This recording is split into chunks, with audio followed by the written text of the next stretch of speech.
nii, nüüd ma räägin millegist erilisest.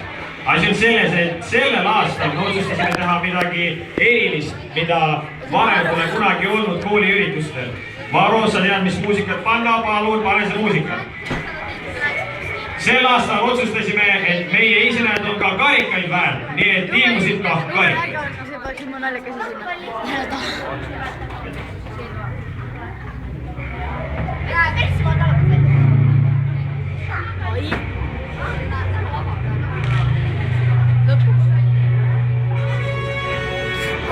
Oi, perso.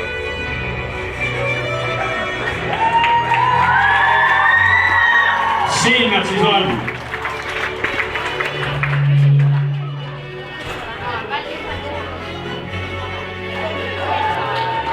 Niisiis, täna on sellised karikad.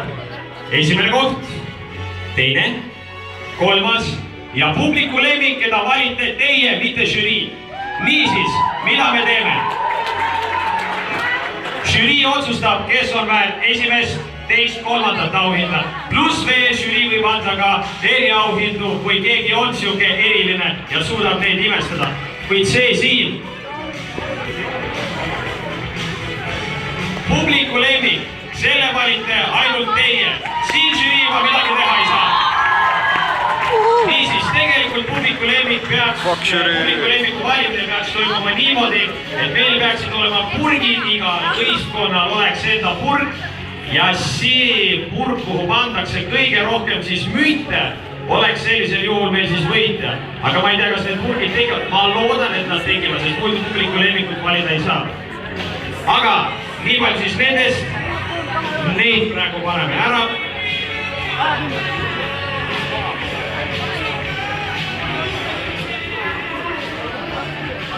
Kena, kas keegi aitaks mul neid ära viia, mingi Henri või Joel näiteks? Tuleb keegi? Okei, väga kena. Oota, lükka siis.